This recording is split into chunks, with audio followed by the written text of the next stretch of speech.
সুপ্রিয় দর্শক আসসালামু আলাইকুম। অনেক সময় আমাদের এরকম যে লেখাগুলো থাকে, টেক্সট থাকে, যেমন একটা কাগজ, একটা বইয়ের পৃষ্ঠা অথবা আপনার হাতে থাকা যে কোনো একটা পৃষ্ঠা হতে পারে, সেখানে কিছু লেখা রয়েছে। আপনি চাচ্ছেন যে সেই লেখাগুলোকে কিভাবে আপনি টেক্সট করবেন, সেই লেখার মধ্যে আরও কিছু যুক্ত করতে চাচ্ছেন, তাহলে কিভাবে করবেন।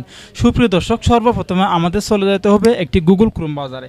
এখানে আসার পর আইডি কার্ড স্ক্যানার প্রো এই লেখাটি আপনারা সার্চ করবেন। ঠিক আছে, এখানে দেখতে পাচ্ছেন এই আইডি কার্ড স্ক্যানার প্রো এই লেখাটি সার্চ করবেন। ভিডিও ডেসক্রিপশন বক্সের লিঙ্ক দেওয়া থাকবে, সেখান গিয়ে আপনারা প্রবেশ করতে পারবেন।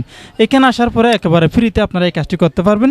এই জায়গাতে এসে একটু নিচের দিকে আসবেন, এখানে দেখতে পাবেন টুল সেকশন 2। এই জায়গাতে এসে এখানে দেখতে পাচ্ছেন ইমেজ টু টেক্সট।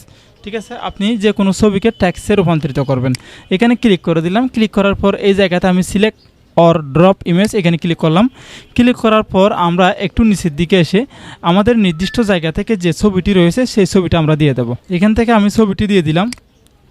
ছবিটি দেওয়ার পরে আপনি মোবাইল থেকেও সেমভাবে এই কাজটি করতে পারবেন। দেওয়ার পরে এখানে দেখতে পাচ্ছেন স্টার্ট এক্সট্রাকশন, এখানে ক্লিক করে দিলাম। ক্লিক করার পরে আমাদের জাস্ট কিছুক্ষণ অপেক্ষা করতে হবে।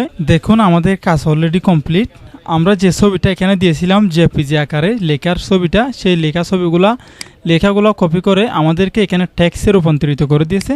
আমরা চাইলে এখন এই জায়গা থেকে কপি টেক্সটে ক্লিক করে আমরা আমাদের নির্দিষ্ট যে কোনো জায়গায় নিয়ে যেতে পারি। আপনি অথবা নোটপ্যাডে লিখতে পারেন এখান থেকে লেখাগুলো কপি করে। ঠিক আছে, আপনি চাইলে মাইক্রোসফট ওয়ার্ডে লিখতে পারেন।